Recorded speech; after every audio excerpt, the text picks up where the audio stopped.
when they talk about the nature of mind, there's often this word that comes up, luminosity, or there's sometimes an attempt to describe that nature. Yogacara Bhumi Shastra does not talk much about, as you know, the Pragya Paramita Shastras do not talk much about luminosity. They talk about the original purity of the mind. You have it there also, the original enlightenment is the understanding of original enlightenment is the beginning of the practice. But they don't speak of luminosity. And how do they describe mind in that sense, or the nature of mind? Simply as emptiness, or? The nature of the mind is ungraspable. So the light is just skillful means for understanding the ungraspable. But the ungraspable is the truth, not the light. Right. If you take the light as a truth, then you have something you can hold to. But this is not the teaching of Pragya Paramita, which is the base of whole Mahayana. Without Pragya Paramita, no Mahayana. The Pragya Paramita is the mother of Mahayana. So if you hold to the light, you are in a way rejecting the teachings of the Pragya Paramita. And I have to say, Marcus, I think I don't like the translation luminosity. I think it's a mistake. Yeah, okay. Explain. Because the sala is just clarity, so it's clarity. not a thing. It's clarity just is all right. Spaciousness that allows consciousness to cognize. Yeah. It's not like light emanating. No, of course. It's not. It's not radiation, luminosity, or anything. No. I think like that really has changed because of that word in English being used. It's gotten very confusing. But the key thing is that there's a quality at all, which is what is upsetting in a way to Madhyamaka, right? Yes. You can't attribute anything to the nature of mind.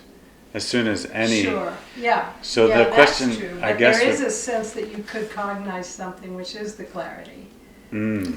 Actually, in this... the main idea of this sutra, of this shastra, and of course of the Sandhi Nirmochana Sutra is the practice of prashrabdi. Prashrabdi is the opposite of daushtulya, which means grossness. So the practice, you will find this also in Theravada Sutras. This is very genuine tradition. The practice of meditation, shamatha vipassana, is a practice of prashrabdi, which you may translate as clarity and relaxation. And it is the opposite of grossness. And you, according to Sandhi Nirmochana Sutra, you, strictly speaking, you cannot practice shamatha and vipassana unless you have attained the state of clarity and relaxation. But they don't speak about any light, no. Yeah. Well, do they speak about anything beyond saying don't try to describe it? Is there any, so the question would be, how is there Buddha qualities, or how does Buddha manifest if the nature of mind and Dharmakaya and so on is just nothing at all? Actually, this suchness has the aspect of, this is explained very clearly, has a suchness of emptiness and non-emptiness. This is especially clearly explained in the Mahayana Shradotpada Shastra. So, if you explain emptiness, it is not complete. If you explain non-emptiness, it is not complete. You have to explain the two aspects of emptiness and non-emptiness. And the aspect of emptiness is not separated from the infinite virtues of the suchness. And so this is like Buddha nature. this is a teaching of the Daimon Sutra and so on, which is interesting. The the suchness has these infinite virtues, not a person. It is very important to understand. Yeah. Is it So that's interesting. Is that not, what is non-emptiness in Sanskrit? This is in Chinese, so they kung pukung. Oh, that doesn't make any Not there is a Sanskrit term or not? ashunya. Ashunya. Ashunya. Wow, okay. So it's not that each if being you- has Buddha nature, it's that everything's suchness anyway, and suchness has Is. immeasurable qualities. In Yeah. in the Buddhist tradition, Sorry. in the Buddhist tradition, it completely is to be related to that. You will find the suchness as a worldly aspect and the supramundane aspect. The worldly aspect is like the solidity of the earth, or the receiving of the sensations. These are the worldly aspect of suchness. It is like this. In Pali it is called sadisa. That means similar to this. This is very significant word for where you can trace suchness in Pali tradition. Sadisa means, sadrisha means similar to that. Similar to that, to what? Similar to the ultimate reality. So this solidity of the earth, or the fluidity of the water, or the heat and coolness of the fire, they are similar to that.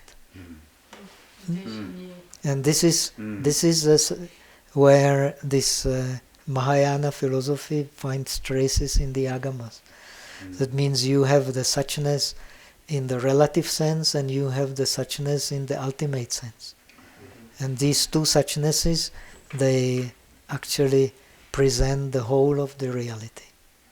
So in the Sandhi Nirmochana Sutra, as long as you are not enlightened, you only know the differentiated and non-differentiated images in the mind. When you become enlightened, you know the worldly reality, which is called Yavat Bhavikata, as long as one can go. That means 5 aggregates, 12 ayatanas, 18 dhatus, dependent origination. This is as far as you can go in the world. And then the Yatha Bhavikata, the aspect of suchness of this, which is on one hand samsaric, and which is on one hand the ultimate. Or samsaric, you won't call it samsaric, it's a relative. The relative has the has the, say, worldly aspect, and has the ultimate aspect. So this is how you can put these things all together. The two truths, basically. Yeah. That's really interesting to me. In Yogacara, most important is this third aspect, parikalpita, in which we live. Due to that, we don't understand the nature of dependent origination. This is a pure Yogacara. The 3 natures. Does that appear in these other texts? Does the 3 natures kind of thing appear in Awakening of Faith? In Yogacara scriptures, everywhere you will find it. We are all subjected to parikalpita. This is our samsara. So, by, say, removing the parikalpita from the paratantra, you attain the parinishpana, the ultimate reality.